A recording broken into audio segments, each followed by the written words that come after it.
Welcome to Deep Look, Ultiworld's weekly radio show about the current state of Ultimate. I am the host and the editor of Ultiworld, Charlie Eisenhood. Joining me is Ultiworld senior editor Keith Rayner. Keith, maybe this is the last snow of the season here in the Northeast today as we record this show on Wednesday, March 9th.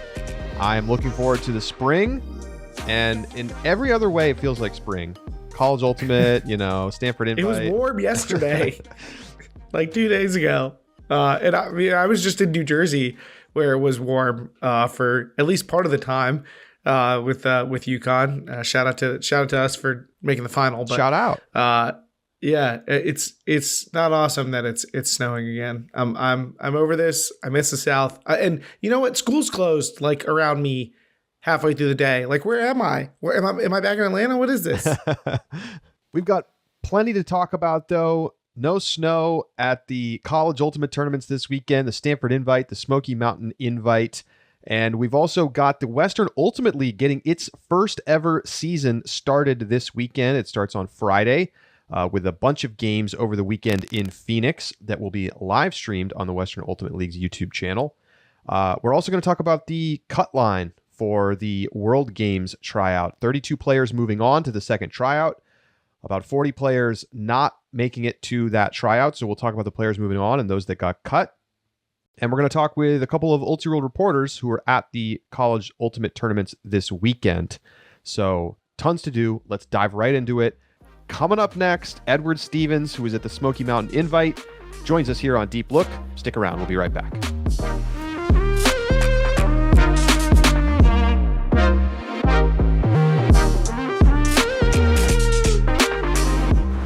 Joining us now on Deep Look is Georgia-based Ultiworld reporter Edward Stevens, who was at the Smoky Mountain Invite this past weekend in Knoxville.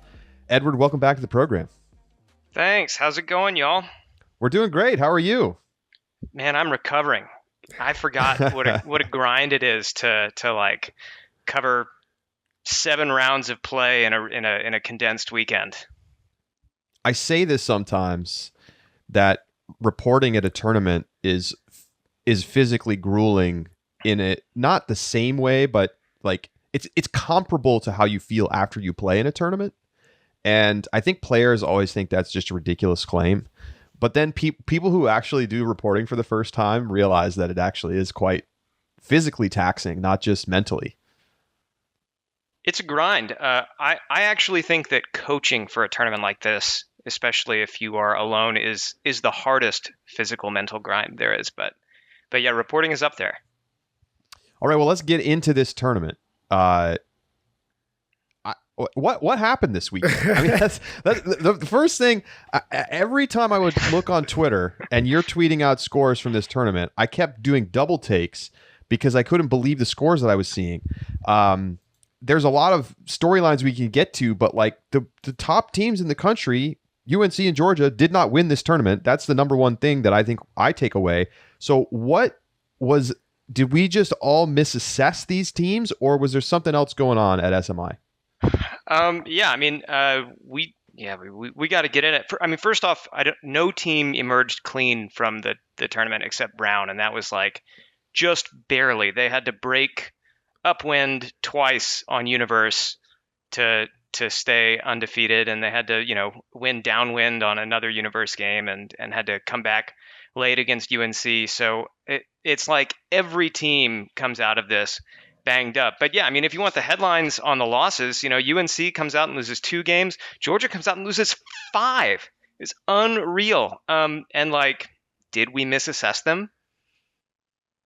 Maybe. I don't think so. I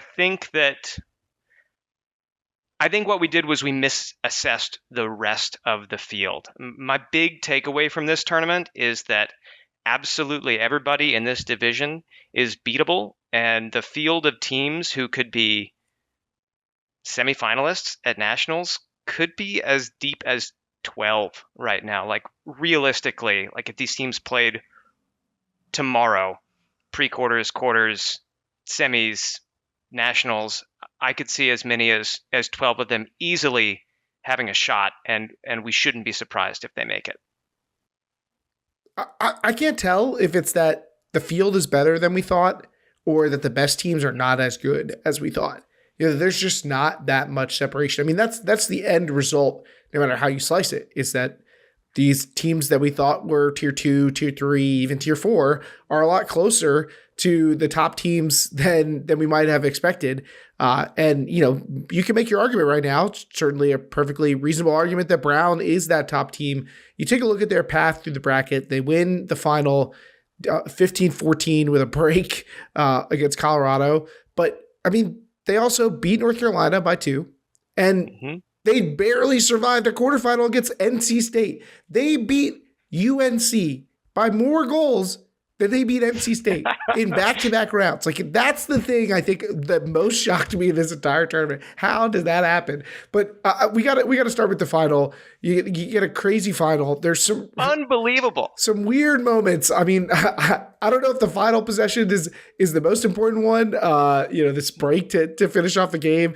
You get this like weird offensive, did the guy throw it to himself thing in the middle? Like, what did you take away from this final? Getting to see Brown take on Colorado, two of the teams that are certainly near the top of the list in that big mix of potential finalists that you mentioned.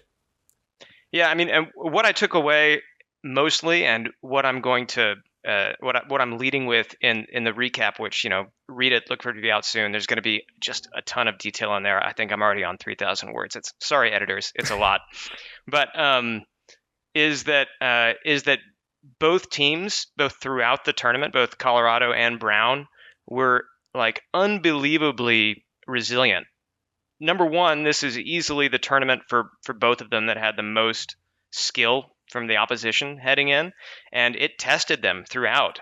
Number two, both teams are actually every team at the tournament, but these two in particular are they're rebuilding on the fly after having played a December Nationals with a very differently composed team. So they're both trying to work their younger players into high level play at a much faster rate than they had before. And then that resilience, which, I mean, both coaches independently pointed out, both Bob Cryer for Colorado and Jake Smart for Brown, both coaches pointed out that they needed that resilience to continue in that game, which was a back and forth game in high wind that was at the end of just a truly exhausting weekend of play. So Brown has now gone back-to-back at warm-up and this Smoky Mountain Invite, which is even more competitive than it was last year. I mean, this is, up there with Easterns in terms of competitiveness. That's difficult to do. We don't see a lot of teams do that. Is Brown, for you, the number one team right now in the country?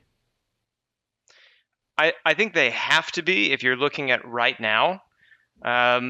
If we get into who are your picks going forward in the season, I'm not sure, honestly. What I like about Brown a lot is that their offense is on really steady ground with Jacques Nissen essentially totally marshaling every single attack they do. He has a lot of good help. He's got Jackson DeCampos, who's an upperclassman in the backfield with him doing a lot of good work.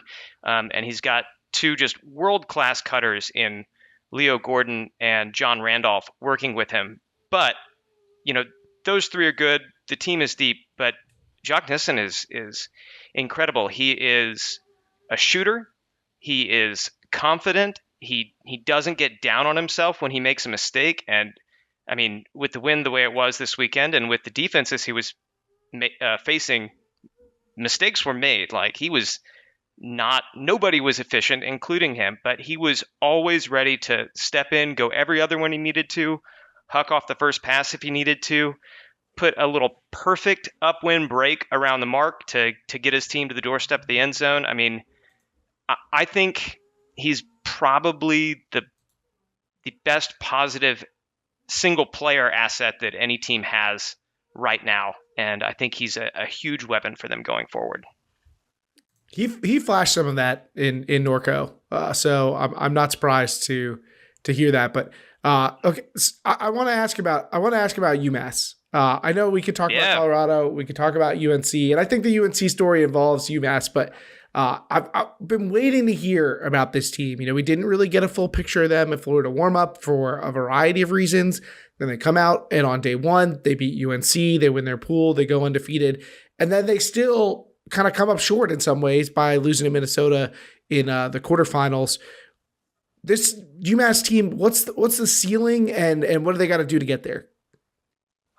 The ceiling is tough to say because they lost in quarterfinals to Minnesota, and I think that puts a cap on their ceiling. And at the same time, they beat North Carolina. So, I mean, really, the first thing to say about them is that Orion Cable is spectacular. I could not believe. I mean, we know he's big, and we know he's skilled, and we know he can jump high and lay out. We saw all of that in the club season. We've seen it with him in youth play, but I could not believe the level of polish he showed in like every aspect of the offensive game. I mean, he was like an elite clearer when the team needed space. He was fabulous in small ball situations. When he's doing like give and goes around one of the front corners of the end zone, as soon as he turns his body, he's got that kind of like Bo Kittredge quality of you can't get around him to get to the disc. That was unequaled by any team out there. And then below Cable, the team is like really deep without anyone else who's a star necessarily in that sense, but they're really deep with solid players. They move the disc well, and I thought they were really notable for just staying positive the whole weekend long. Noel Sierra was a really good cutter for them. Yuching Mo was really good for them. I'm trying to remember everybody's names. Phil Joyce does a great job on defense. He's another big body like Cable who can take matchups. And I think their ceiling is legitimate semifinals, but I don't know if that's higher than, like I said, 11 other teams. But they were impressive. They were really good. I'm very interested to hear about what happened to them in the Minnesota game, because Minnesota now is, at first I was like, okay, this Minnesota team has a great offense, but they didn't have the defense to match at warm up. And then, lackluster results, honestly, at SMI, but they also get this very impressive win against the UMass team that otherwise did not lose a game at SMI. So Minnesota now has this reputation. They beat Brown at warm up, and then they beat UMass here. So maybe they're just great against New England teams, or maybe they just have the capacity to beat any team. This is kind of the feeling that I have about Minnesota. So what happened in that UMass-Minnesota game? And, does Minnesota have the potential to get, to become more consistent, which is obviously going to be required for them, and compete at the highest level? I'll say that team-wide, I think the two best offensive systems I saw on display this weekend were UNC and Minnesota, which is interesting because UMass beat UNC but lost to Minnesota. But Minnesota is a cutter-driven team. They move. I don't know if you remember a few seasons ago with Sockeye, where they would move their stack from side to side to create essentially like side stack situations as they move down the field. Minnesota runs a bit of that and a bit of split, and they are really good at isolating big, tall cutters in isolation. So obviously they have Cole Jurek. They also have Sebastian Brower, who's a younger player who has looked good in those scenarios. Paul Krennick and Ian McCoskey did a really nice job, and then they take care of the disc really well around the end zone. And then whenever they need a bailout, they've got Cole Jurek to throw something fancy or to just like make a big play on a disc to kind of get them out of a tight spot. And they really beat UMass by driving forward with that offense and not giving UMass much to look at. There was still some wind. UMass still got a couple turnovers, but they couldn't really slow down the Minnesota offense, and that was a key. And so I wonder who can really stop that Minnesota offense when they get going. And it also makes me wonder Like, that's my question mark for UMass. When the going gets tough and they don't have 25-mile-an-hour winds, which they did as they beat UNC, will they be able to slow down the top offenses in the game? I'm glad that you mentioned the winds, because I was hoping to get a little context on like what were the conditions, particularly in the bracket. But it sounds like they were, we were dealing with wind and then sometimes intense wind, like the borderline unplayable wind in gusts. But what was the environment like that these teams were competing in? And then I have a team I want to ask you about. Yeah, it was honestly like a beautiful day to start with, both days. And then the third round on Saturday, which was the last round of pool play, the wind picked up like partway through the first half, and then it just blew at like Sarasota levels, at like Round Rock, Texas levels for the rest of the day. And most of the fields were oriented so that it was like kind of a crosswind with a little bit of upwind downwind thing going. But the fields that UMass and North Carolina were perpendicular, so it was almost just entirely upwind downwind for their game. But yeah, and then the wind picked up again for the semifinal and final rounds. So there were some messy games, and I think it took a lot of mental focus for everybody to stay in it. All right, so I want you to put on your hazmat suit, strap on the goggles, check your safety equipment. I know where we're going, because I want you to go into the smoldering ruins of the weekend that Georgia just had. But I want you to be able to come out safe. So the hometown team for you, give me what do you find in this heap that they've left on the ground? So Georgia is an outlier in the general narrative of the season. I mentioned earlier that so many teams are adjusting to new rosters and really trying to develop and build on the fly. Georgia came out of last season literally only losing one player from their roster, since they weren't playing with any alumni, and I think have headed into this season under the impression that they're great and they just need to keep getting reps and they will continue to be great. And that plan came to a screeching halt this weekend. I talked to Adam Miller and Hayden Austin-Knabb, two of the captains, for a while on Saturday afternoon after they had gone 0-4. And one thing Adam Miller mentioned to me right off the bat, he said, we thought we just had a UNC problem, but it turns out everybody's really good and everybody's coming out to compete and everybody can beat with us. So like, I think there was a little bit of pride involved that maybe kept them mentally from putting in the kind of work and effort that they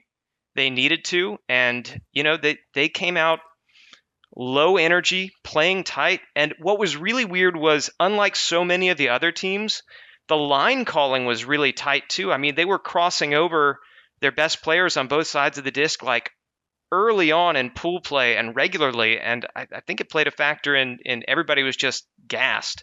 I want to say in their favor that they put up a really good game against Colorado at the end of the day on Saturday. They kind of got it together a little bit and played Colorado really close, 15-13 loss in pre-quarters.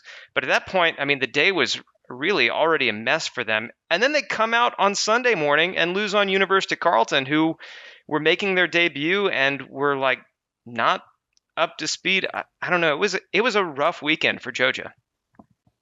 Can they recover? And two questions, right?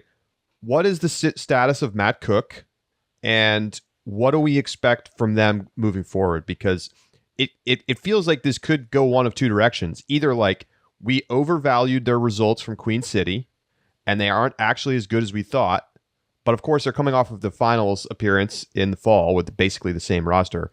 Or they double down, realize that they know the things that they need to work on, work harder, and get and sort of bounce back, because Charlie, they have played. Are you going to ask the question? We got tweeted about a specific question that was. Oh yeah. I meant to bring this up in the open. Is it time to press the panic button, Edward? Is it time to press the panic button on Georgia? I think they're pressing it themselves, honestly. Not panic, but like I think there was a big big wake-up call for that team. Matt Cook is not currently healthy. He did not tear any ligaments, but I think he has some bad sprains and a little bit of fracturing. He was on crutches this weekend, in pretty good spirits, good sideline presence. And the team thinks that it is possible that he could be back for nationals, but that's just kind of up in the air. We'll see how it goes. And he's a big cutter for them. They missed him a little bit this weekend, but I don't think that was the source of their problems. As far as whether they can recover, yeah, absolutely. This is an emotionally intelligent team. This is a team that is packed with talent. This is a team that have proven themselves against other great teams really, really recently. And I'm pointing more toward December Nationals than I am against Queen City, which I'm kind of looking at skeptically at this point. But yeah, I think Georgia are still right up there as a semifinal or better potential team, in spite of just an abysmal weekend in Knoxville. The only other of the like major teams I think that we haven't really taken the dive on so far is Colorado. Obviously, a lot for them to be proud about from the weekend. Certainly good to get a win over Texas along the way, but they paced Minnesota in semifinals 15-8, and then they play this close game with Brown. Probably left a sour taste in their mouth to lose on a break, but this Colorado team, we've seen them be pretty consistently good, and I know people were worried after Nationals last year, but that Brown loss is the first they've had all year, even though they've played some pretty tough competition. What's your take on Colorado? Are they a team that you think has to be one of the favorites right now? So I gotta dunk on myself a little bit here. I did a Saturday recap, buy, hold, sell, and I put Colorado, in spite of going undefeated on Saturday, in the sell column. I was wrong. My bad. This is a really good team. I think what tripped me up is like, they're kind of your classic bend don't break team. They've had a lot of close results. They went to Universe Point with Minnesota. They went to Universe Point, I think. I have to double check that they went to Universe Point with NC State. Let me double check that. No, it was Indiana. Or they won by 2 Oh, that's over right. Indiana. They had to come back against Indiana, which, I mean, Indiana was one of the few teams at this tournament who were not like on the same competitive level as everyone else. So yeah, I mean, I got it wrong. Colorado is as resilient as Bob Cryer said. Alex Atkins was phenomenal all weekend long. Calvin Stoughton was almost his equal. And they have a lot of big playmakers who are capable of coming up when the situation requires it. They have Seth Wells is one of their younger players who did a really nice job. Jace Pavanka, I think, is an upperclassman. He made plays down the stretch. A guy named Ben Harris, who I didn't know before, made probably the biggest play of the weekend, helping Colorado get an upwind break to go ahead against Brown late in the game. They ended up losing it, but he and Nissen for Brown both went up, and he two-hand caught the disc. And there's a great shot of it on Ulti Photos. I'm sure we'll put it in the article. Like a millisecond before Jacques Nissen caught the disc, and he managed to hang on all the way through the ground contact. It was incredible. It's a deep team, and yeah, I think they're going to go far. All right, I feel like we could deep dive on every team, but let's just go through some of the other programs here, and maybe a little bit of a quick hitter style. UNC, they lose twice. Is this something to be concerned about, particularly their loss to Brown when it wasn't so windy? No, it's not really anything to be concerned about. I don't think so. They've got 3, maybe 4 guys, but really 3 guys, Matt McKnight, John McDonnell, and Josh Singleton, who are fixtures on their O-line. The rest of that O-line was kind of in flux as they were working through different matchups. And I think that they are going to dial it in and figure out exactly what they're going to look like, and will come back very strong the next tournament. It's also notable that Liam Searles-Bowes was playing with a broken throwing hand So he was not at all a factor throwing the disc. He was pretty much just on there to make big plays defensively, which he did sometimes. But yeah, super deep team. I'm not worried about them at all. Pittsburgh, they go 3-0 in pool play, and they get take a loss to UNC and then lose later to UMass. It kind of feels like they didn't get any big, meaningful wins. I mean, they did beat Georgia, but other than that, I don't know if I look at this and say, wow, they got a great win here. Where do they stack up, especially compared to what we saw from them at warm-up? There's no wow factor with their results or their performance, but I think it was a really solid weekend for them.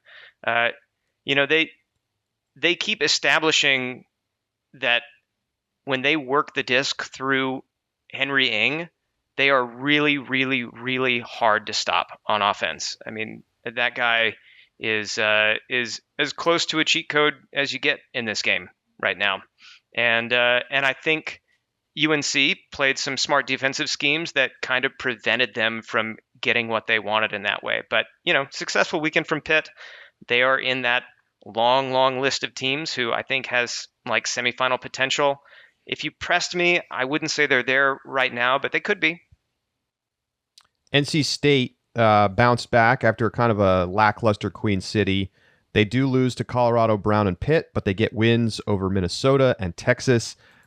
Is this team looking like it's on the rise again towards being that quarterfinals level team we've seen in the past? Let's say a low grade rise, but a rise nonetheless. They are working with some new pieces on their offense. They have a couple of taller players, Hyatt Von Alten, who is Austin's younger brother, and Zach Cools, who did a nice job for them and weren't really O-line players for them in December. They still have Trevor Lynch and Dylan Hawkins working the disc in the backfield, and they have a defense that gets a lot of turns, but struggled mightily to convert those turns into breaks this weekend. So if they get some of those breaks a little more easily, I think you could see their trajectory go pretty steeply on the rise. But yeah, they're good. You spoke highly of Texas in the Saturday recap, and understandably so. They got 2 big wins and lost by 1 to Brown, and then got a win over Carleton in pre-quarters. But they went 0-3 on Sunday. Anything change in your perception of this team? I don't think I realized how short their roster was. I don't have an exact number, but I think they were running with a roster of about 15 or 16 this weekend. It was low. It's certainly less than they had at Nationals. I think they ran out of gas. I think that could prove to be an issue for them going forward. But the big thing to remember about this Texas team, outside of the fact that they are very, very good and very talented and showed that on Saturday especially, is that this was their first tournament. They still have 2 more tournaments to play. So if you're assessing them in the South Central region against Colorado, who this was the last tournament they play before the series starts, I think you have to account for the fact that Texas is almost going to certainly grow as a team, both in terms of chemistry and identity, and also just in terms of full tournament fitness from now until the end. And I think Texas and Colorado, in spite of Colorado's success so far this season, I think they are really neck and neck in the South Central right now. Worth noting, this came up in our comments actually on the preview, but someone said that Xavier Fuzat, who was a breakout player for them, tore his ACL and got surgery. So that probably adds to them having that thinness on the roster. Yep, sure does. Best of the rest, Edward. Who stood out from teams that didn't make quarters? Oh, UCLA, absolutely. So much to love from this weekend, and they had kind of a rough go of it at Pres Day, and it's notable that Riley Kirkman Davis, their star, did not play at all this weekend. Yeah, that's amazing. Yeah, I know. They were easily my rooting interest. I know I'm not supposed to have one as a reporter, but they were so fun to watch, and they played such a hard-nosed style of offense. They just really worked it a lot through the front of the stack. It reminded me a little of the way that Tulane played at Nationals, minus all the scoopers. But it was simple. It was direct. They took it to teams. They played Pitt reasonably well early. They beat Georgia. They took Minnesota to Universe in pre-quarters Marshall Wildman, oh my goodness, I don't know if you guys have had the chance to see the clip. He was a great cutter all weekend long, and he made the best catch I've seen all year. Near the end, he was absolutely gassed, running deep, gets bumped by a Minnesota defender, stumbles and managed to hang on through a layout catch that our director of video, Aiden Shapiro-Layton, caught perfectly head on for just a great clip. A lot to love from that UCLA team. All right, I'm taking a step back from just this event to get your sense of the entire season here. I want to get from you, what team do you feel like has jolted from your expectations the most? Like, which team has either surprised you, disappointed you across this season from where you were in the beginning of the year? And then I want to get a bold prediction from you. It could be your title team, could be somebody who's going to outperform, somebody who's going to underperform this nationals. What let me get it. Let me get those two from you. Okay, the team that has jolted and is the farthest from my expectations, I think, is Texas. I think people are sleeping on them. That's understandable considering they just made their debut. They graduated a bunch of great players. But yeah, the talent on that roster is real. John Clyde is one of the best players in the country. Zach Slayton is one of the most athletic. They still have Matt Chambers, who is a real like Swiss Army knife kind of player. Put him anywhere, he'll do anything necessary. They have two great handlers in Jake Raddick and Jacob Sames. This is a team that I was not prepared to like as much as I do. I'm really high on them. So they're the furthest from my expectations. How about a bold prediction? And bold prediction, okay. And this team was not at Smoky Mountain, but I've been waiting to air this. Give me Cal Poly Slow in the finals. I don't know who they're going to play, but in the finals, of college nationals. Calvin Brown, no problem. Yep, that's what I think. What gives you the confidence in Slow, especially presuming you've seen the tape? So yep. How do you from what you saw this weekend, what you've seen from them on tape? What gives you that prediction to make? It's because more than any team I've seen this season so far, they approach defense with a team-wide plan in their matchup scheme, and I think that is going to net them a lot of turnovers. They are really, really smart and really, really coordinated, and I don't know who's going to be able to respond to that. All right. Well, there it is. Cal Poly to the finals. That's a hotter take than Keith and I can come up with on our hot take shows. I feel like we get deserved criticism for that. Edward, thank you so much for stopping by. Any final thoughts on what you saw this weekend? We are in for probably a rollicking Easterns and a rollicking Nationals. There are a lot of good teams out there, and anybody can beat anybody. Awesome. Edward Stevens with us here on Deep Look. Thanks, Edward.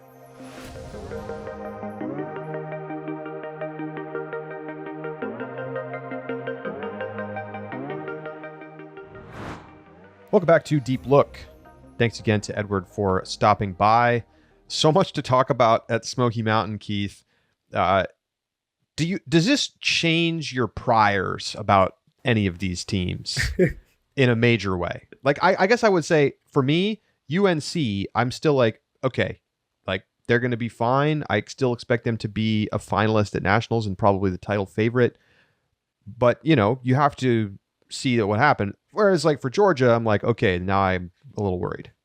I'm certainly worried about Georgia. North Carolina kind of feels like, if they have to, they could just break the glass on LSB, right? Like, doesn't it feel like, they've had the Crocs on regular, they can just turn them into sport mode whenever right now. Like it feels a little bit like that.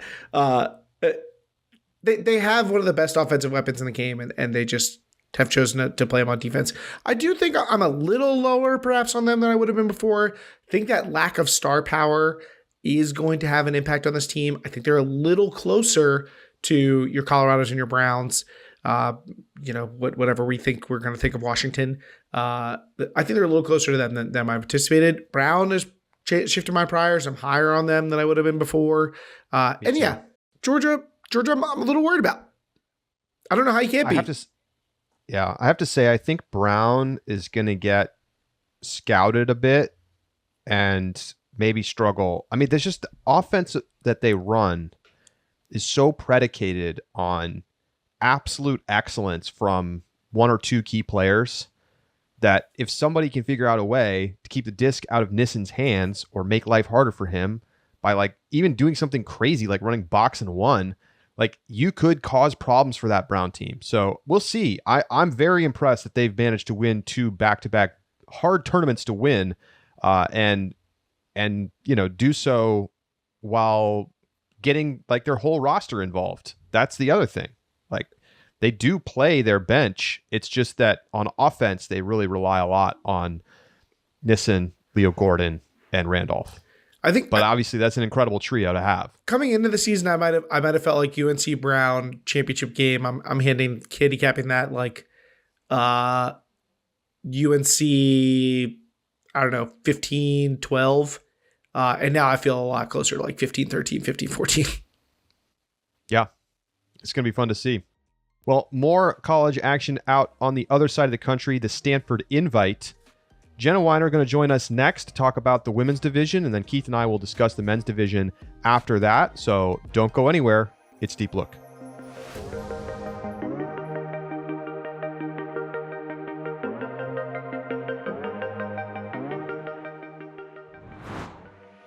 Joining us now on Deep Look is Ultiworld Bay Area-based reporter Jenna Weiner. Jenna, welcome to the show. Thanks for having me. Thank you so much for being here. So you were out at the Stanford Invite this past weekend. It's the stacked event that it always is in the women's division. And, I think there were a lot of questions coming in about, all right, we get our first look at Washington. We get our first look at Carleton. How do the West Coast teams match up with these out-of-region powerhouse programs? When it's all said and done, Carleton comes out with the win. They hand UCSD a loss, not UCSB, UCSD in the final, 12-10. So Carleton looking very sharp this weekend. I think we got to start at the top. Did they look like a team that can go and challenge for a national championship this year? I think Carleton definitely has all the tools to make a run at the championship this year. I mean, just looking at the names that are still there for SSG, it's like Kate Lanier is still there, Carly Campana is still there, Loma Yamasaki Lisk is still there. Like the talent level is incredible, despite the losses of Karen Earhart, Maya Powell, Naribel Sims. And at times, Carleton was giving too many opportunities to their opponents that you give maybe UC Santa Barbara on a better day. Outside the semifinal, you give Washington. We were hoping to see that matchup, and it didn't happen. And obviously, you give Pleiades enough chances, they're going to punish you. We saw it in at Fall Nationals. Every time it felt like in the semifinal and final in Pleiades games against Santa Barbara and Washington, there was a turn and immediate score. Dawn Colton, Alex Barnett, that whole defensive line for UNC, just so good. And Carleton has a little bit to clean up. But I mean, the talent is there. Plus 30-point differential on day one in 3 games against solid competition, not terrible competition. When like 13-4 or 12-4 against UC Davis, quarterfinal team for Fall Nationals, it was incredible to watch.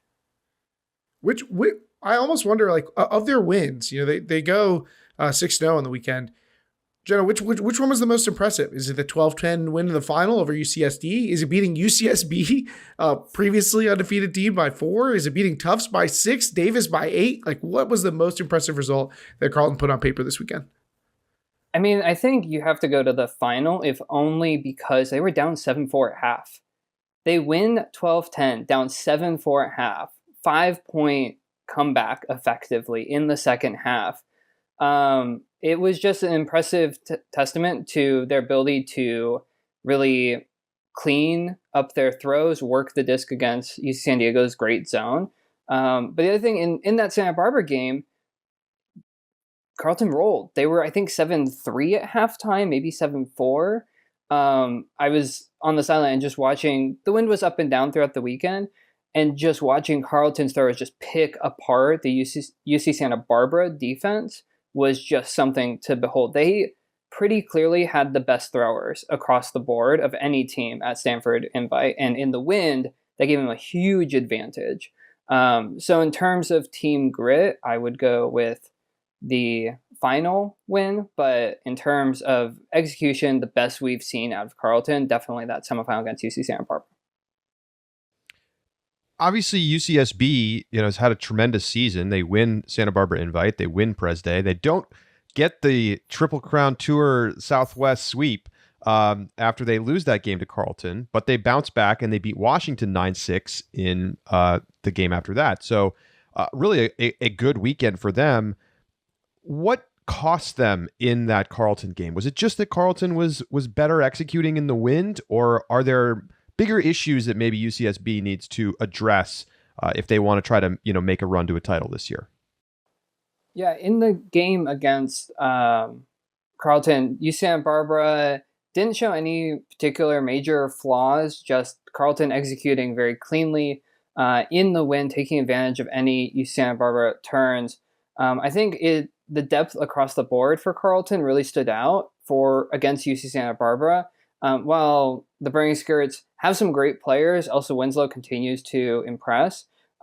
Just sometimes inconsistencies for them. I think against 90-95% of the field, UC Santa Barbara looks pretty good. And although they didn't blow out any teams, they definitely have the talent, the experience, the system to work through most teams, most issues that come up. But against Carleton, too many mistakes gave Carleton too many advantages. Again, I was particularly impressed in that semifinal with Carleton's throws in the wind. And it was just, it sometimes looked like a 5 to 10 mile an hour wind, not huge, but somewhat noticeable for some college throwers, just super crisp as if there was no wind at all.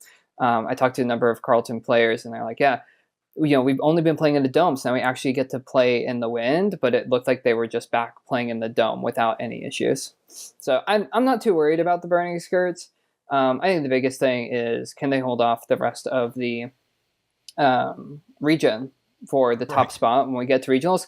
Because from what we've heard, from what I remember from listening to last week's Deep Look segment, that they're going to lock the order by region finish. And so for Santa Barbara to be top of the pools, ideally they want to beat out all of the rest of the Southwest contenders, which I think they'll be able to do, presuming that finalists UC San Diego don't jump ahead of them. Which of course is just a recipe that somebody's going to be horribly underseeded at nationals. Of course, I can see it coming. The Southwest region is so deep. Yeah, exactly. I want to hear more about the Southwest because there are other Southwest teams we've mentioned, but I want to hear more about. But got to go to the Northwest because Washington also made their debut. As you mentioned, we didn't get to see the Washington-Carleton rematch that I'm sure a lot of us were hoping to get. But they do lose in semifinals to UC San Diego 11-8. They also lost the third place game to UC Santa Barbara for whatever weight you want to put on that. So Washington's performance perhaps a little bit uneven. They don't quite get it past the test, so to speak, against the Southwest teams. But is that what it looked like in person? Did they pass the eye test for you? I think they certainly passed the eye test. I mean, in the quarterfinals, they faced regional rivals. Oregon blew Oregon out 13-3, wasn't even close. I think the biggest things were partly that Washington was dealing with some injuries. Steph Phillips was there, but out injured the entire weekend. So just on the sidelines, obviously missing a key veteran piece there. There were a couple other players as well that Washington sort of had in and out. They had a pretty big roster there, at least from what I could tell. And so maybe playing a bit more open lines. I wasn't able to talk to anyone specifically about it. But Iki Elmi at one point was playing and then seemed to be on the sideline. So I think some injuries and just trying to put some things together. In the UC San Diego game in particular, there was a lot from Deco, a lot of huck and play zone defense. And Washington struggled a little bit against that. Not to say that that's going to be a major issue going forward, but that was definitely something that worked really well for UC San Diego in that semifinal. But I mean, with Washington, they looked pretty clean throughout the rest of the weekend. Abby Hecko, incredible as always. And I think it's going to be for them about ramping up, making sure folks are healthy by the time they get to the series, and then trying to cruise through the Northwest region to put themselves in a position in contention again. I think we haven't seen the best of Washington yet, in short. When I saw UC San Diego at Santa Barbara, it was very much the Ava Hanna show. And I mean, she was just unbelievable. Obviously, Abby Schiltz has been one of the most impressive freshmen in the country, maybe the most impressive that I've seen so far. Have they started to go beyond that, or is that still kind of the blueprint for this DCO team? I'm impressed with their results this weekend. You know, they get great wins over Tufts, BYU, Colorado, and Washington, and lose close to a very good Carleton team. I feel like this is a little bit of a step up from what we saw from them earlier in the season. So what did you see from them on the field? It's still Ava Hanna and Abby Schiltz. That is still the show. That will remain the show. Because part of it is that this UC San Diego roster has turned over quite a bit and lost quite a bit of talent. I know, obviously, from the 2019 championship, but also from the 2021 Fall Nationals. I counted, I think, at one point, 17 players total for DCO, which is not that many. And they told me specifically that they were also playing rather tight lines in the semifinal. And I think in a bit in that first half, in the final, though apparently they opened up lines a little bit more. So they're really trying to rely on those stable of stars. Abby Schiltz is absolutely incredible. At one point in the Washington game, she skied the pile for 2 blocks in the same point, which, okay, there are questions of what it takes to have to sky a pile of players to get blocks on the same point. But the fact is, Schiltz is incredible. Even dropping back, we often think of her and talk about her as an explosive downfield threat. Absolutely. She also dropped back in the handler space and was absolutely unafraid to huck it upwind, although completion percentage wasn't fantastic, especially against a really experienced, really good Carleton side. But yeah, I mean, it's Ava Hanna, it's Abby Schiltz, and, a growing crew as well. Lauren Hanna is still there as well for DCO. They're looking very confident in the handler space for them.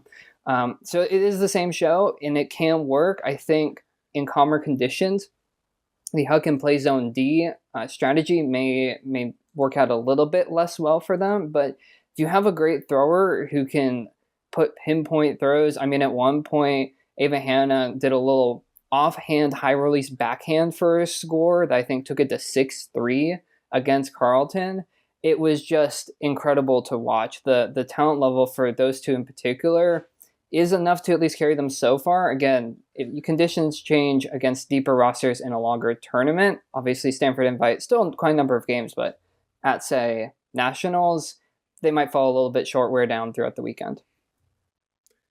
The price on Schiltz stock is way up, and I'm happy to pay it. It will never go back down. It is going straight to the moon. It's actually possible that Schiltz looks like could be a future, Callahan winner type player. I mean, I think that's the ceiling. Absolutely. I think a player of the year is very much in play down the line. And it would not shock me if she is on the outside edge of that conversation even this year.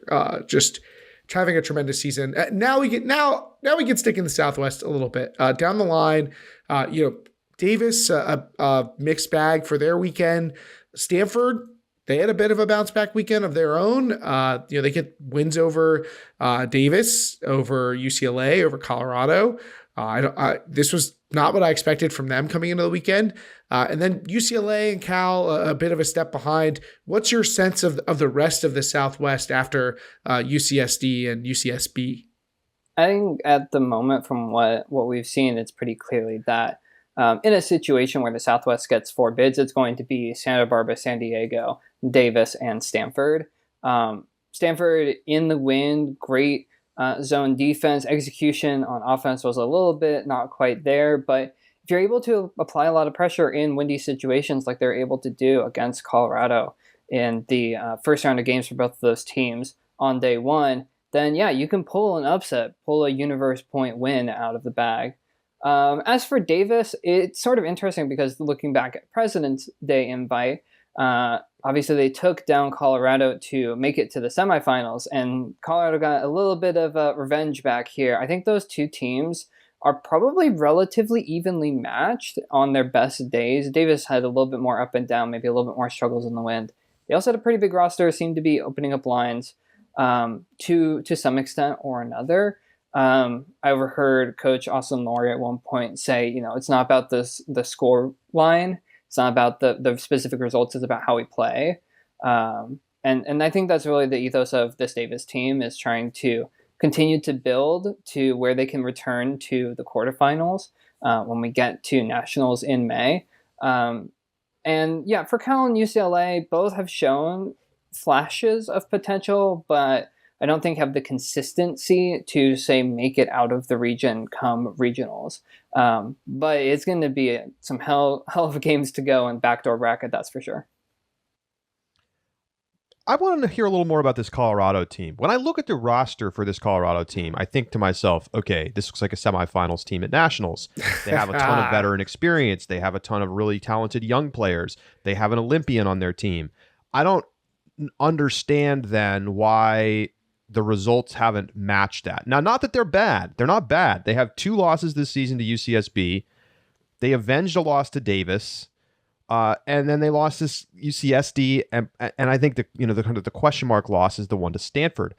And good wins over Oregon, over Tufts, but also low score lines. So I'm like, is it offensive polish? What's holding this Colorado team back from reaching what its ceiling, in my mind at least, is? And you can tell me if you think I'm wrong about this. Is like a championship level team. I think from what I saw on the weekend, it is very much a team that's in development and also is having folks come in and out of the roster a fair amount. I don't think I saw Stacey Gaskell out at Stevenson. Not sure where she's at. Or she might have been there and I might just have totally missed her. But it's the sort of thing where Rachel Wilmoth came up huge with a ginormous layout block against Ronnie Shaw in that Davis game, and big player. And then sometimes I'm like, where is Rachel Wilmoth? Like, what is sort of her impact on the game? So I think it's a sort of matter of integration, about trying to figure out where they fit in. I think it's sort of what we were thinking going into fall nationals, that the talent is there. It's about putting the pieces together and the consistency, and also figuring out how to play against zone defenses. I think that's really what bit them at fall nationals against UC San Diego. I think it's what bit them against Stanford as well. Just fighting against the wind, fighting against zone defenses, and not really being able to connect sometimes on those longer throws, on those over-the-top throws to break open the zone defenses, and just maybe trying to do too much sometimes. The talent is absolutely there.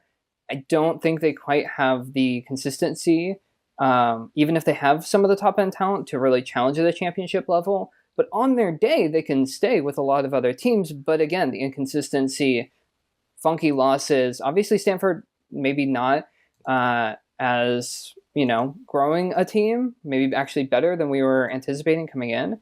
But still, I think Colorado, a little bit up and down in terms of what's showing up. And their stars, again, a little bit in and out, a little bit trying to find their places and room to grow. I don't think we should sleep on Quandary, but I also don't think that they're necessarily up there, at least in my eyes, with UNC, Carleton, Washington, Santa Barbara, maybe even UC San Diego, although it's interesting that the win by UC San Diego for Colorado was on Universe, and they were down.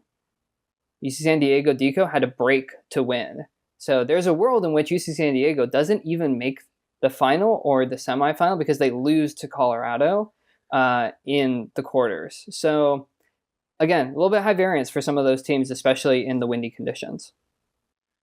Maybe that'll offer some explanation in the next team I want to talk about. This is a top 5 team in our power rankings. They went 3-3 on the weekend, which we get to them at this point in the conversation, and that's Tufts. I think that maybe their top 5 ranking felt like a little bit high after they had a strong Queen City tune-up. We didn't really know exactly where this team was going to be at. It felt a little speculative. Now that you've had a chance to see them in person, they got a little more of a test than what they got at Queen City tune-up. And like we said, they had that 50% win rate. What's your takeaway on this Tufts team? Do they look like they're a semifinal quality team, or do they have some work to do? I think they definitely have some work to do. I mean, it wasn't particularly close against Carleton, 13-7. And looking at the teams that they ended up playing, a couple against Texas, blowing out Cal. It's a little bit tough to say exactly where this Tufts team is at, and a universe point loss against UC San Diego. And so for me, I think Tufts, again, a little bit similar to Colorado, has the top end talent, has the names. Hazel Ostrowski looked great in their game against UC San Diego, but unable to just put the last pieces together. I think a lot of teams are still working on their zone offense. I heard from a number of teams that they're excited to just get to play with the same group of folks and practice with the same group of folks, building towards a more full series than we had in the fall. And I think probably similar can be said of Tufts. But it's also not like the record is 3-3, but 2 of those losses are to the finalists. And one of them is on universe point. So I would probably place them more. Again, we've sort of talked about tiers and power rankings before in different areas and different times.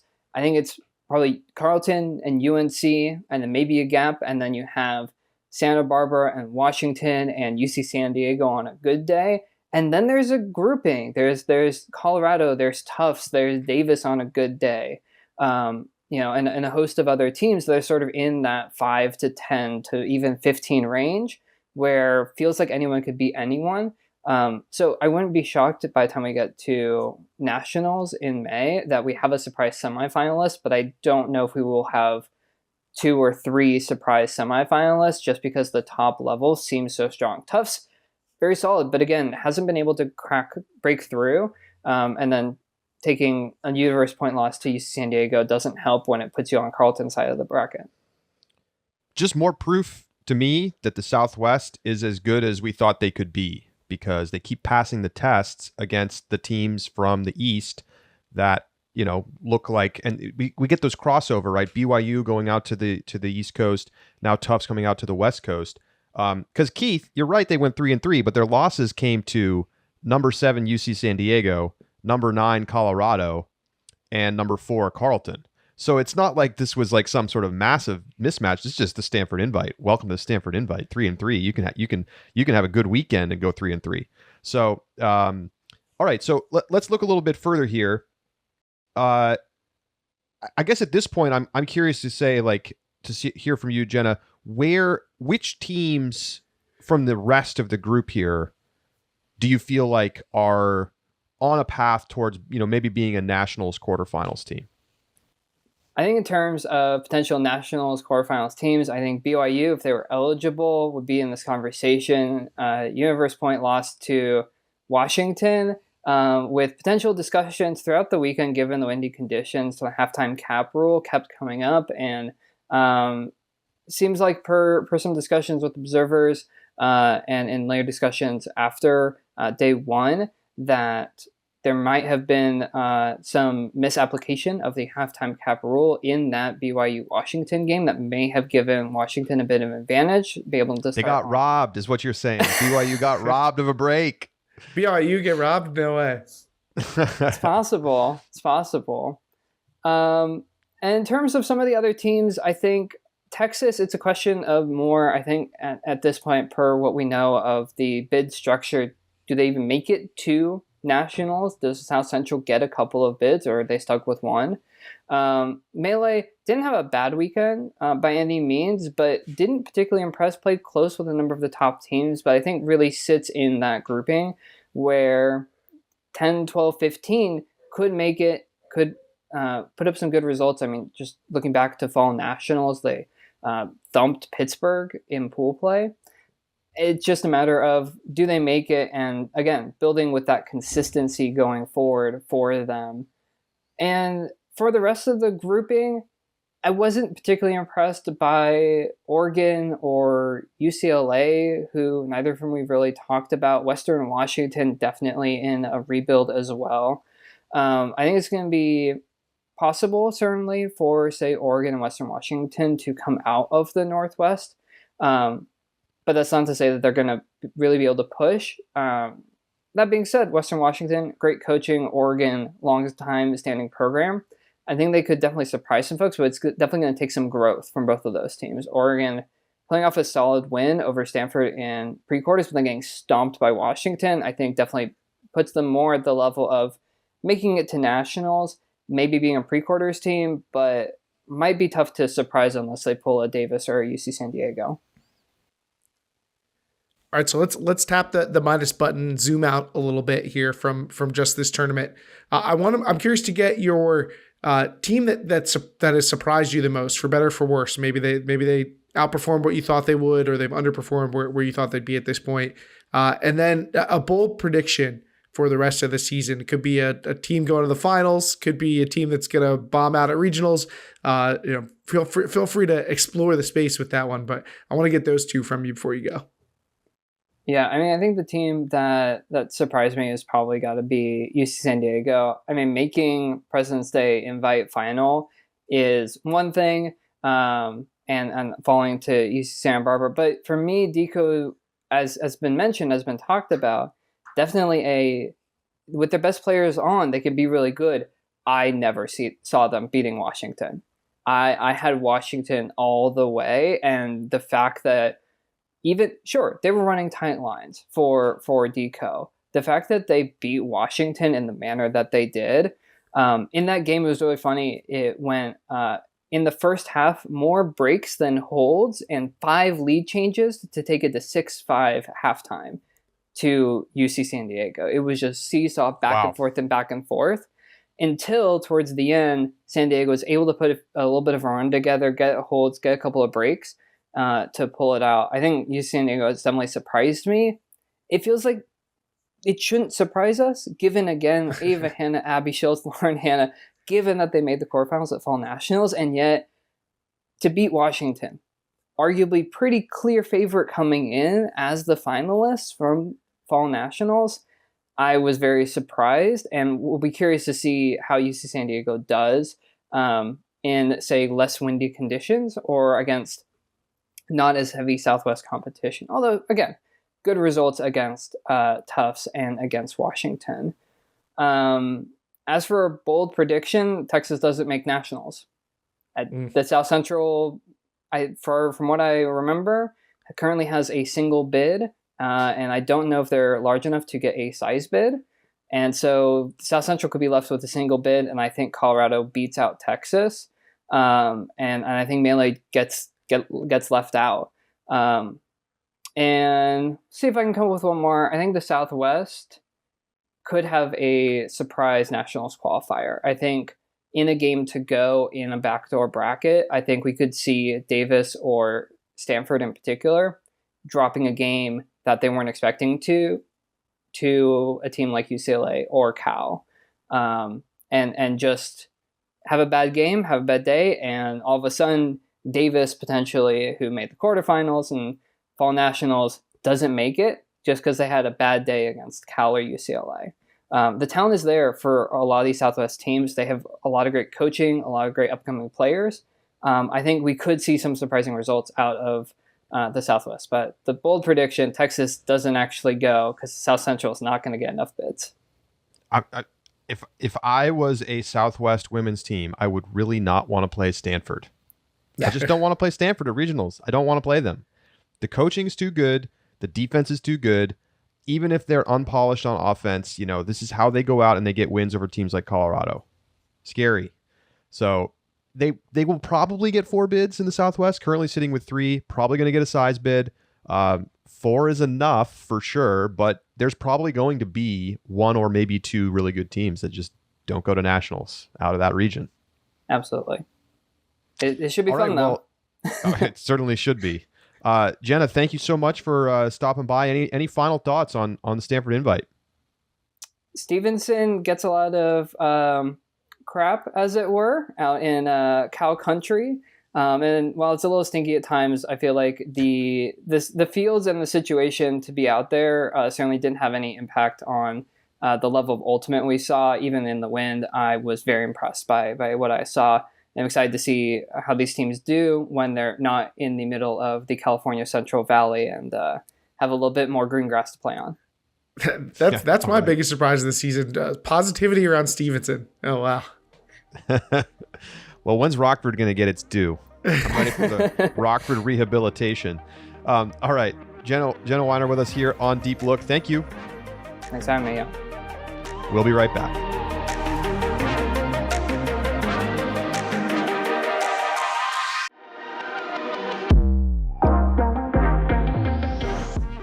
Welcome back to Deep Look.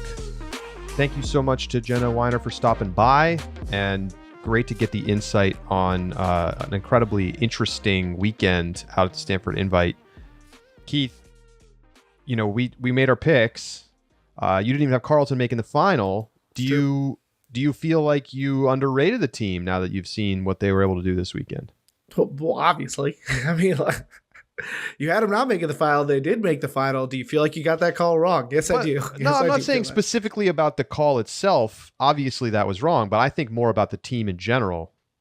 Yeah, I think that they have brought back some impact players that are brought in some impact players that maybe I wasn't accounting for.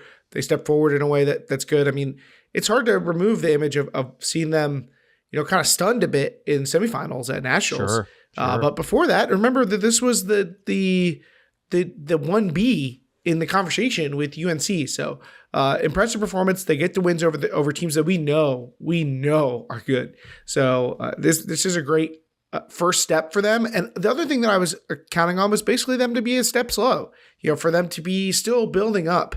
I don't know what the practice situation looks like right now at Carleton, but if I look outside my window, I'm still seeing snow. And I know that these California teams have played 2-3 tournaments already. So right. Part of it was also that, like accounting for, okay, this team is at a different point in their progression of the season than the teams are going to be going against. And I think that's all the more credit to them for performing well despite that disadvantage. And I want to point out that I think it's fascinating to hear Jenna say that they were the best throwing team, despite the fact that they've been playing indoors. Now, this gets me to a general point that I want to make about throwing that I think people don't appreciate enough. Practicing throwing can be done. Like, great throwing mechanics can be built indoors and then transfer to the outdoors. It's the same thing. Like, people say, in order to be a better thrower at the end of games, I need to make sure I practice my throwing at the end of practice. I could not disagree with that more. You want to practice your throwing in the sort of maximum capacity that your body has so that you can develop really good habits as a thrower. If you throw when you're tired, your brain learns the wrong motor pathways and you throw worse. So obviously, they have great players. That's the number one reason that they have great throwers, is because they have great players. But I think this shows you that it's not just about like, we practice in wind, therefore we're great wind throwers. It's like, no, we practice being great throwers, and that translates to all conditions. I think this is like a really critical point. And obviously you have to calibrate your throws to the current wind, but I know this is a sidebar, but I just want to point it out as like a notable thing from this tournament. They have more throwers too. Like, they have good throwers, but they have their throwing skill goes deeper, I think, than a lot of other teams. For sure. Well, let's take a look at the men's division, Keith. Your top seeds coming in: Washington, Cal, Tufts, and Oregon. And Keith, things pretty much went about as we expected. I mean, if you look at semis, all the 4 of the top seeds made it. Washington beats Oregon 13-9. California beats Tufts 10-7. And then Washington gets the 13-8 win over Cal in the final. So it's the 1 and 2 seeds in the final. Washington, the 1 seed, wins it. And Tufts does hold their seed, beating Oregon 11-10 in the 3rd place game. I think biggest takeaway for me, Keith, is that Washington is still good. And I think, this is a good start for them after a disappointing fall 2021 Nationals. Sadly, I think Washington has put themselves in a position where they can't. They're gonna have trouble changing my estimation of them for the better. Like, they could either mess up and make me think they're worse, or they can be good and make me say, I got to see it at Nationals. Like, that's where this program's at this point. We know they're talented. We know they're good. So if they play below that level, you start to worry. But even if they play really well, if they go out, they thumped everybody. But you know what? We've seen that before. They have to be ready for the bracket at Nationals. If that is the only test for this team, I think that's really going to matter. I mean, they passed this first test though, and it's not like you come away feeling a little nervous about it or something. Not at all. I mean, they didn't have a game closer than 4 goals. Their closest game was against Oregon 13-9. So they certainly passed the test here. But, Cal, Oregon, they're good teams, but they're not great teams. So I take your point. I think, the stronger competition was undoubtedly out at Smoky Mountain this weekend. So Cal continuing to look like a very strong team in the Southwest. I feel like we're going to get 2 bids in the Southwest with 3 teams, and this UCLA team's performance out at Smoky Mountain without their best player makes you feel like it's going to be tough. Like, Cal versus UCLA in the game to go, which has been prognosticated since Santa Barbara Invite, feels like still very uncertain. And those teams have played close when they've played, right? Like, I know that the horse race has favored Cal for most of the season, but it's never felt like there's a length between the two. So this is no surprise to me. Maybe they'll find a way to get 3 bids. Maybe one of them will upset Slow. I don't know if that's really going to happen, but chances are they're on a collision course. What else stands out to you from this weekend? Oh, well, the only team seeded in the top 8 that didn't even make the bracket, Tulane. Yikes. 0-3 start the weekend. They tweeted that they decided to lose all their games in solidarity with Georgia. So the Southeast, tough weekend. It's bad when you have to take shots to try to cover up the fact that you went 0 in pool play. It's a good shot though. I'll give him that. And I can appreciate the self-deprecation. I can't. I don't know if they're going to be chirping at you anytime soon. I mean, I don't know if they can argue with us selling short right now on them. Like you said, there were not a lot of surprises at this tournament. I think that Oregon, Tufts, they're solid teams. Florida, it's going to be inconsistent, like we expect. That they could certainly beat bad teams, and then they're going to be a toss-up against good teams, which version of them shows. Grand Canyon, didn't know they were good. They look all right. Like, can't argue with that either. You got to give them a shout out. I mean, the bottom seed of the tournament wins 2 games in pool play, and they beat UCSB. UCSB is a pretty solid team. I wonder if there are people like on Tufts who don't know what Grand Canyon is, like that it's school, I've heard of Grand Canyon only because I grew up in Albuquerque. Exactly. But yeah, I mean, it's pretty awesome for them to get the late bid, come out and, get a couple wins. I don't think anybody saw that coming. You would chalk them up for the offer. After all their sweet upsets, and then they get just absolutely rocked in pre-quarters by Whitman. Like, I don't know what the heck. I don't either. That's classic college ultimate stuff. Santa Cruz finishes in 5th. They beat Whitman and then Western Washington. And they were the 5th seed, so maybe that makes sense. But I've been impressed with this Slugs team. They, I don't think they're really going to challenge in the Southwest, but you have to play well against them. And I mean, they only lost to UCLA 10-8 at Pres Day. They almost beat Tufts. In quarters. I mean, I think that they are a good spoiler. They feel like the team that, if you have to go through the backdoor bracket and your side of the backdoor bracket has UCSC, you're going to be at a disadvantage because you're going to have to play a tougher game. So if we have this Cal UCLA date penciled in, The team that plays against UCSC first, or latest, I guess, in the bracket is the team that may be at a disadvantage going into that matchup. Yeah, and I was very interested to see how Florida did this weekend after solid start at warm up, and it was okay. They avenged a loss to Western Washington in pool play later in the tournament, and otherwise they lost to Tufts by 1 and Oregon by 6. Their best win probably over Whitman, arguably the one over Western Washington. I feel like this is kind of exactly what maybe I would have expected coming in from this team. And, I think they're clearly the number 2 team in the Southeast right now.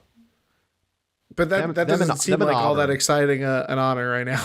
Yeah, I hear you. What else, Keith? Anything else you notice? I don't think there's really much else that stands out here. I mean, like we said, Oregon seems legit, but they don't seem like a real threat for a bracket spot at nationals, like outside of the early bracket rounds. Like I haven't seen anything from them popping off. I mean, there is a chance that they could be a team that gets a lot better over the course of the year. 13-9 to Washington is a perfectly respectable score for them to put up against an in-region opponent. But I still don't feel like we've seen this team feel like a real threat to the top end teams. Right.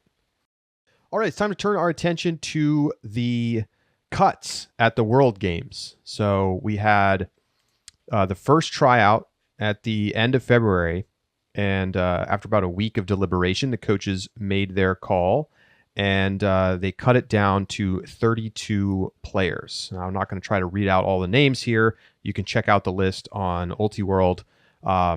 Most of the names that you would expect, certainly. And 8 players still from the 2017 World Games team are in the running.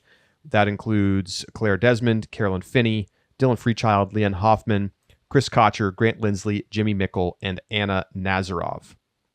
Fury and Pony both have 6 players still in the mix. So, 12 out of 32.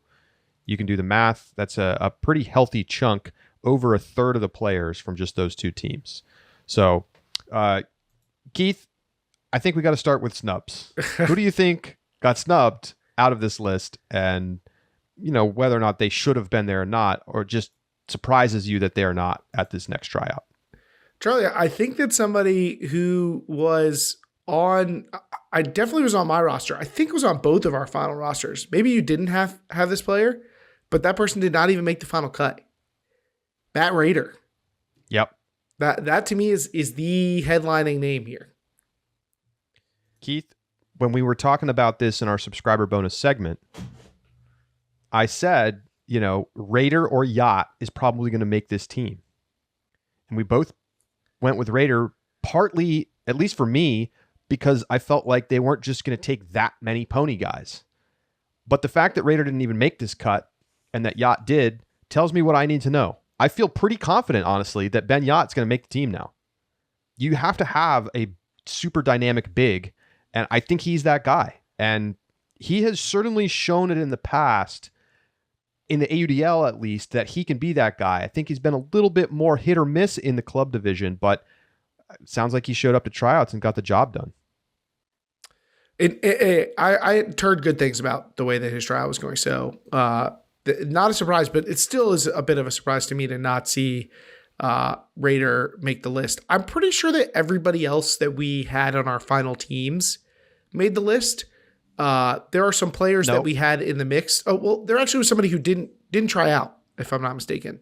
Well, but I had Johnny Bansfield making the team. Oh, that's right. And he did not make the cut. Very surprised by that. But, he has been a bit of a streaky player in the past, and a little bit of buzz that he didn't have the best tryout. And, tryouts matter. Absolutely. There are players that we had in our could make the team. Like, these are our dark horse picks that didn't end up making the list, I believe. For me, Robin Fennig, Angela Zhu, they didn't end up making the list. There was some John Stubbs. He did not end up trying out, right? That's right. He did not try out. Yeah. We both had him. Gina Titcomb not making it surprised me a little bit. Amy Zhou a little bit surprised not make the cut. Yeah, there were a number of players who didn't attend or got hurt. John Stubbs, Nick Stewart, Nikki Spiva, Michael Ing got hurt. Ryan Oscar also did not make the list. He was healthy, but did not make the final cut. Jabron Meeser. Sarah Griffith was hurt. So, you know, from some people at tryouts who were talking about it in the Ultiworld Discord, some names that were floated as you know, surprises that they didn't make the cut. Tanner Johnson was one. Amy Zhou was one. So, I mean, these are tough decisions, even to cut to 32. Now the coaching staff has to cut to 14. It sounds brutal. I mean, as we always say, it feels like you could pick at random from the existing list and you're going to have a great team. So, no, Lisa P, Nikki Spiva. Lisa P did not try out. There you go. Which I'm a little surprised by that, because I thought that she had a tremendous club season and I thought could have had a real good chance to make the team. Any surprises in the inclusions for you? A couple. Jacob Smith from Revolver. Not a name I would have expected to make it through. Paul Arders. I mean, great player. Not surprised. I mean, obviously all these players are great players, but wouldn't have been sort of like my obvious pick there. Beyond that, I really don't think so. I think they're all names that make sense. I think if I had to add to that list, Sean Keegan, Jack Hatchett. Yeah, that's fair. Good players, but wait, you know, we're secondary role player, like not role players, but secondary players on Pony, and are a bit of role players given the level of diverse talent that they're going up against. Like players who are do-it-all players are most of the players on this list, and these guys are a bit more of like, here are our specialties. Yeah, I am surprised about Keegan. That's the name I left off that I should have included. Amazing that he's on to the 32, to be honest, at his age. He's older than 32 at this point, I think. Jack Hatchett, though, I think Jack Hatchett could make the team. He might. Really played well last season and reportedly had a very good tryout. And if you're just an absolute beast lockdown defender and then can give the offensive ability that he showed this last club season, that's a recipe for making a World Games team. I imagine he's going to be getting compared to Nate Goff. I imagine there's going to be a little bit of a head-to-head for that key defender position, especially given that there are guys who might be defending big, deep threats. I mean, the question now is like, who do you feel like's for sure going to make it? It's hard for me to get super far away from the list that we had in our subscriber-only segment. Good point. I think maybe Sarah Meckstroth, considering how good of a tryout she apparently had, is probably moving up the board for me as somebody that I think can make the team. But otherwise, I think so. People will just have to go check out the subscriber bonus segment to hear our picks. We'll see what happens. The players will meet back up for a second tryout at the end of this month back in Austin.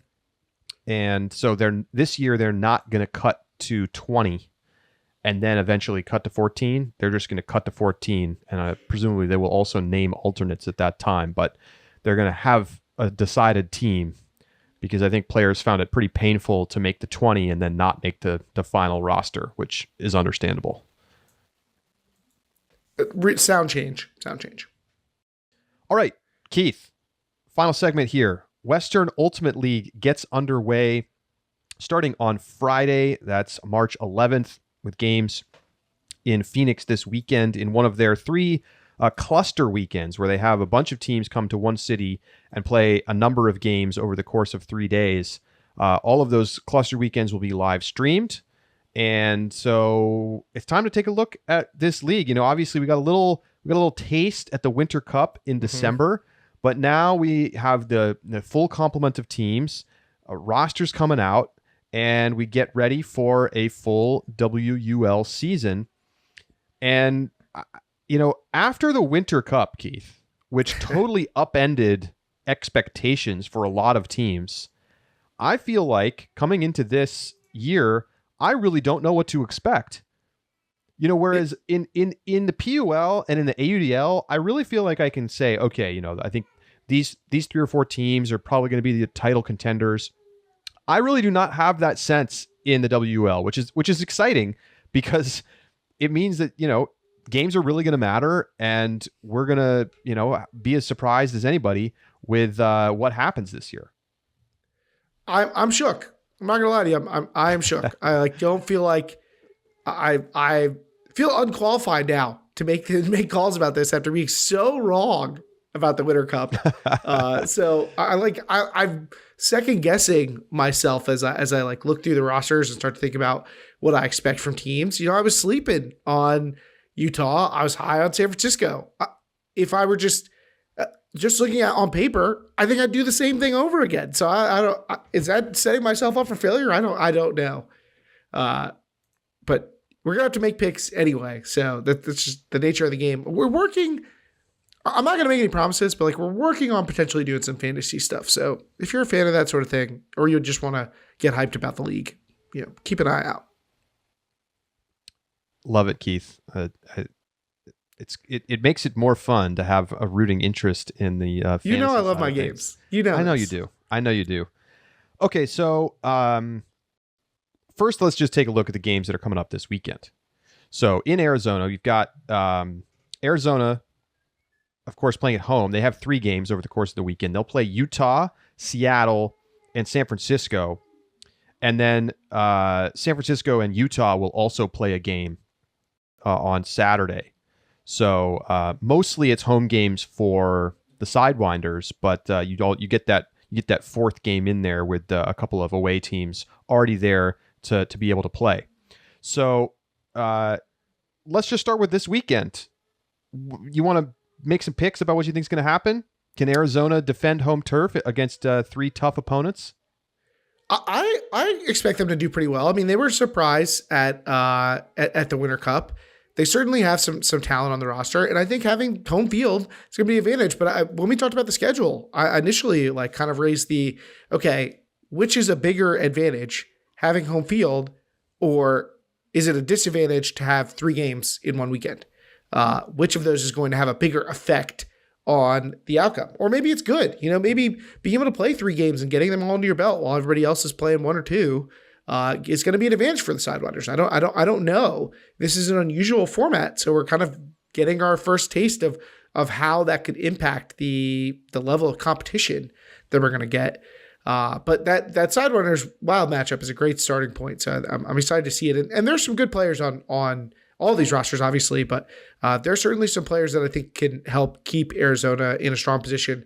I'm expecting them to probably go 2-1, but I could see 3-0. It sounds about right. I mean, it's a great opening matchup for sure. Sidewinders, obviously, Cody Lippincott, who made SportsCenter, super athlete out there. They add Ari Nelson this year, Helen Eifert, Jade McLaughlin, a lot of players from around the Southwest, Aubrey Dietrich, and Megan Maxfield. Megan Maxfield. I'm looking forward to the highlight reel. Yes, so they're a great team, but obviously Utah going to be very tough.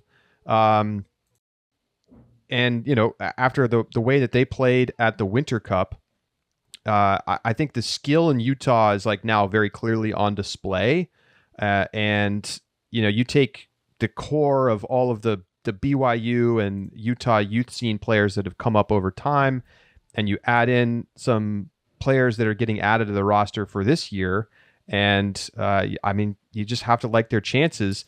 The thing that's really interesting about it is that a lot of the players in the league are not necessarily well-known club players because they don't all play on the Furies and the Molly Browns and the Riots of the world. So that makes it extra exciting. And I think that's partly why it's unpredictable, is because we haven't had an opportunity to see, maybe 50, 60% of these players in high-level club teams where you can really evaluate their play relative to their peers. So I don't know what to expect from this Utah team. I don't think I'm going to pick them to win the league, Keith. I will say that. I think they're going to be good, though. I don't think so either. There are some changes from their Winter Cup roster, if memory serves. They are playing without Matt Keston, who I want to say is on Portland Rising in the PUL, but was one of the big throwers along with Paige Kircher that kind of powered their offense at Winter Cup. But they pick up Carly Atwell, who's an exciting young player. Jen Cogburn, who's obviously been playing very well for Mixtape over these past few seasons. So there are some pieces shifting around, but I do wonder if the loss of Keston is going to be a little too much for their offense to continue to clip at the same level that we saw at Winter Cup. So I wouldn't be surprised if they take a step back. If it was a small sample Winter Cup. Let's be real. It was. So you don't want to get too crazy about it. All right, well, I guess let's make our picks. Like, who do you think is going to make it, assuming it's 4 teams at championship weekend? Who's going to championship weekend? Who do you got in the finals, and who's taking it down? The big picture picks here, championship weekend. So we get 4 teams at championship weekend, you said, right? We don't actually know the details about championship weekend. But yet, this is based on our format. Yeah. Okay. I'm going back to the well with the Falcons. I know it didn't work out for me last time, but it's too much talent here. I don't. They're too big to fail. I don't know what's going on here. But I got to take the Falcons. I think I like Arizona as a nice. I learned my lesson on that front. I like Seattle, but the 4th team is hard. I mean, these teams all together do not feel very far apart. And I think that's one of the things that's exciting about the league is I think the worst team and the best team are going to be fairly comparable. And the last place team could end up beating the first place team in a regular season matchup, So I think that could make this league particularly exciting. I really don't know where to go for my 4th team. I think I'm going to go with Super Bloom. It's tough though. Maybe in fact, you know what? I'm going to go with LA. I'm going to go LA. LA. So I've got LA, San Francisco, Seattle, and Arizona. I'll let you pick while I think about who I think is going to win this thing. Okay. I'm going to take Oregon in my 4. Spicy. I'm also going to take San Francisco and Seattle. I think I'm going to take LA over Arizona. Yeah. So that's my 4. LA, Oregon, Seattle, and San Francisco. So who you got in the final? What makes you so confident in Oregon? I mean, this is a strong.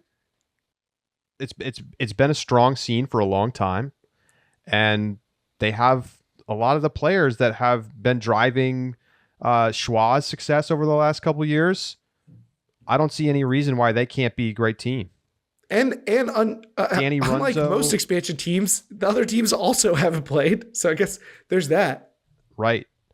But you have the key players from the community, Claudia Tajima, Kimber Coles. They add Danny Runzo. There's definitely some names on this roster that I'm not as familiar with, but like Lyudmila Likonina, she was great in the club season. I don't see any reason why this Oregon team that has a lot of continuity with a local club roster, which is not true of some of the other tems, and a good team, a very good team. I know they underperformed a little bit at nationals, but I think that is at least in part, when you lose a key player like they did to injury, and it kind of threw them off for the rest of the season. But this is a team that was in the semifinals at the national championships just a few years ago. So I think the Oregon scene is very strong, and I think we're going to see this team outperform. All right. So you have Oregon, LA, San Francisco, Seattle. Is that right? That's right. All right, and I have LA. So we have the same 3: San Francisco, Seattle, LA, and then you have Oregon, where I have Arizona. So who's going to be my champion and my finalist? Look, I kind of gave it away. I hadn't decided up to this point, but I got to go with San Francisco. I think over a longer period of time, you're going to see their depth of talent win out. It's not a Fury roster by any means. I mean, it's a little bit of Fury, a little bit of the mixed scene, pretty decent dose of Nightlock. But there's just a lot of high level experience across these teams. So I'm going to take, without looking at the schedule potentially for like who's got the best schedule or something like that, I'm going to take the Falcons to win this thing overall. Do I need my other finalist? Yeah. On paper, I want to say Seattle, but I can't just pick what feels like the chalk to me. I just can't. I can't. So I'm going to take LA in the final. I kind of like LA to the final. I'm also taking San Francisco to the final. I'm trying to decide between. I actually don't think it's going to be Seattle. I really don't. I think their roster looks pretty damn good. It's very good. I mean, honestly, their roster easily could make me pick them as champions. You know, I see a lot of players that I think could have very good seasons. Whether it's Jamie Erickson or Abby Abramovich, Linnea Sue, Steph Lim. These are a lot of names that you know. I expect them to do very well. I'm not going to disagree in the slightest. I think I have to couch everything with what we learned at Winter Cup, which is that like it's closer than it looks, and it's different when you're playing home games though. That's the other thing. Like a neutral site type setup is different than when you get to play at home and the other team maybe isn't traveling with their full roster, and we've seen that for years in semi-pro ultimate. Yeah.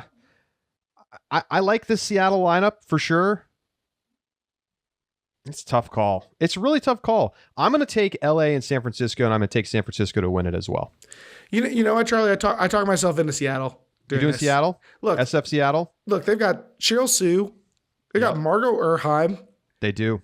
They got Cassie Wong. Where did that come from? Come on. All right, yeah, give me Seattle over San Francisco. Oh, you're going to go all the way to over San Francisco. Wow. Yeah, I mean, I got to pick, if I'm going to pick the chalky teams to the finals, I got to pick the surprise winner. Okay, there it is. Well, SF Seattle, it's we ended up right back where we started. I feel like this is how we were the beginning before the Winter Cup, and we saw the results, and in the end, we still were like, let's take the ultimate hubs. We'll see what happens this season. You can tune in to live games this weekend on the Western Ultimate League's YouTube channel, and lots more to come over the course of the season. Last little note here before we sign it off. Khalif El Salam announcing on Twitter that he has signed with the Atlanta Hustle, Keith. So he's going to be commuting from Seattle to play games out in the South Division with Atlanta. And he also, as a part of this, announced that his salary is going to be $3,400 for the season. Now, we have really not seen much in the way of public information about salaries from players in the AUDL. And so not only is he going to get that $3,400, right, then they're going to cover travel expenses. That's a chunk of change to put into a player. Obviously, a really nice addition for Atlanta, helps fill the loss of Antoine Davis. And they can deploy El Salam in a number of spots on the field, whether you want to put him into that zone defense that has been so successful, or they want to put him on the O-line. A good signing, but certainly interesting to see that he's getting $3,400. That's definitely more than sort of the, standard contract. But it also shows you where Ultimate is right now in terms of being a semi-professional league. Yeah. What did Aaron Rodgers get? Like 200 bajillion? Like all the money, just zeros forever. Like, come on. But in all seriousness, this is a lot more money than, I'll tell you what, it's a lot bigger than the Cranes paychecks were. I'll tell you, the Columbus Cranes paychecks in year one definitely didn't have multiple zeros on them. I don't even know if they got to decimals. It's interesting though that being transparent was like essentially a condition of his signing. Like he said, I want to be able to share this information. So you made that happen. I actually think he had kind of an underwhelming season last year. He was a big name signing. Obviously, he's a big name anywhere that he goes. I mean, he's a World Games tryout finalist. But yep. I actually thought he underperformed for San Diego last year. So, this could be a better home for him.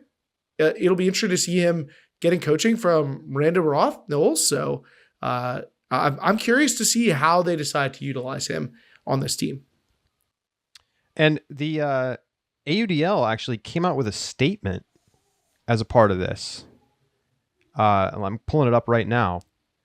So the AUDL said, as the AUDL continues to grow, it is critical for us to have players that want to be more involved on the business side and to help elevate our entire organization. Khalif El-Salam's willingness to engage publicly on player compensation is an important step, and we will continue to engage others through our 2022 player orientations and the season itself. Working as a collective, we will focus on finding new and innovative ways to grow revenue, which will be directly reflected in player compensation. In addition to the traditional means of revenue creation, we are working with experts in video game development and other areas to create additional revenue streams that are powered by the names, images, and likenesses of the players. The AUDL has already created opportunities for these NIL-related streams to flow back to the players. That's a statement from the commissioner, Steve Hall. I feel like it's kind of a weird statement. What do you think's going on here, Keith? Honestly, do you feel like they took a little bit of notes from the transparency focused Premier Ultimate League? Like, do you feel like they were like, well, this is what's working for this other league in this space? This feels like something that you would see from the PUL. And I was a bit surprised to see this statement where, it was addressing something that I don't feel like would have been a problem. I don't feel like anybody was going to be like, well, what's the AUDL think about Khalif sharing his salary information? Right. The Hustle also made a statement, which makes a bit more sense to me, about, what their hopes are for compensation in the future, what their relationship is with Khalif. So it's a bit strange. I'm not going to lie to you. Well, I feel like in some ways it feels like a little defensive, like, almost that like, oh, we wish we could be paying more. The hustle one definitely feels that way too. Well, but I also feel like the league statement has that overtone as well, because it's like talking about player compensation, how they're trying to open up new revenue streams. What is the expectation that people have about how much they're paying players? I guess my personal expectation is that this is a pretty good contract for Khalif El-Salam. Like, it's not like if teams were making bunches and bunches of money, players would be getting paid more. It's like a fairly sizable commitment to fly a player in from Seattle and then also pay a few $1,000s on top of that. And, it sounds like to me, like Khalif probably shopped around a little bit and tried to see where he could get signed. I mean, I think we saw the same thing with Antoine Davis, and he got signed in New York. And we know New York compensates well. They give players housing in some situations. And like, how much is housing worth in the New York metro area? Like probably minimum $10,000.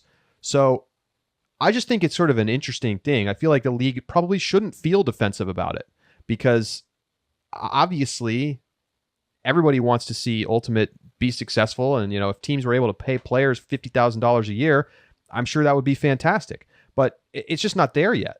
So I don't think there's any reason for the team or the league to feel like they have to be, on the defensive on this. To me, go ahead. I can't imagine why anybody would think they might need to be on the defensive in the Ultimate social media sphere. But anyway, I mean, I think it's cool to see the commitment to paying for the player to come out and play, and fly across the country. It starts to feel like more legitimizing for semi-pro Ultimate. And I think the transparency is cool as well. Since we're talking a little bit about money in semi-pro Ultimate, also the Premier Ultimate League launched their sponsor a player event, which doubles as their roster release. This has, I think, become one of their primary revenue drivers, and it's kind of a signature of the league at this point. So seeing it back, and I think there was a reason to think that the response might be a little muted after some of the backlash that the league is seeing online, after a year with limited competition, that there could be some steps back from the fan base, a little lack of engagement, but off to a good start, it seems. I mean, I think they've already done almost 1,000 player sponsorships. By the time this is out, I'm sure they will have crossed the 1,000 sponsorships mark. So it is a bit surprising to me to see how engaged people are, how much support there still is for the Premier Ultimate League, even prior to them getting back on the field. I could have seen that after the fact, when people are like, all right, the league's back, this is hype, I'm in. But people are putting their money again out in front and saying, like, we want to see this league succeed. I mean, it's great marketing. It really is. It is. They come out with a jersey drop, and in a way, you're supporting the player in a sense because of the way they structure it. And like, the money is going to the teams by and large. And you're paying $150 for a jersey, although they did open up other price points. VC Ultimate, the league's partner, opened up other price points, $80 and $220. If you want to pay more or less. But because it's connected to individual players, I think that makes it easier to be like, well, I want to support my favorite player, so I'm going to buy their jersey to get their jersey, their name, whole deal. You don't necessarily have to feel like you're like 100% all in on like everything about the PUL. But I also think that part of it is just that it's been a long time since we've had like a full PUL season. And so there's no games to talk about. There's no competition to talk about. Obviously they had the regional weekends last year, but you have to get back to being the Frisbee League, and then people get excited about it being a Frisbee League. And there was a lot of time with other things to talk about and other things to focus on, whether, and it was a tough 3 years for them. They had some big missteps, leadership change, some really dramatic social media stuff. Obviously this latest stuff with the Monarchs, it hasn't been smooth sailing at all, but I think people are still excited about, semi-pro women's ultimate. Same, we're seeing enthusiasm on the West Coast for the Western Ultimate League. So I'm not surprised, to be honest.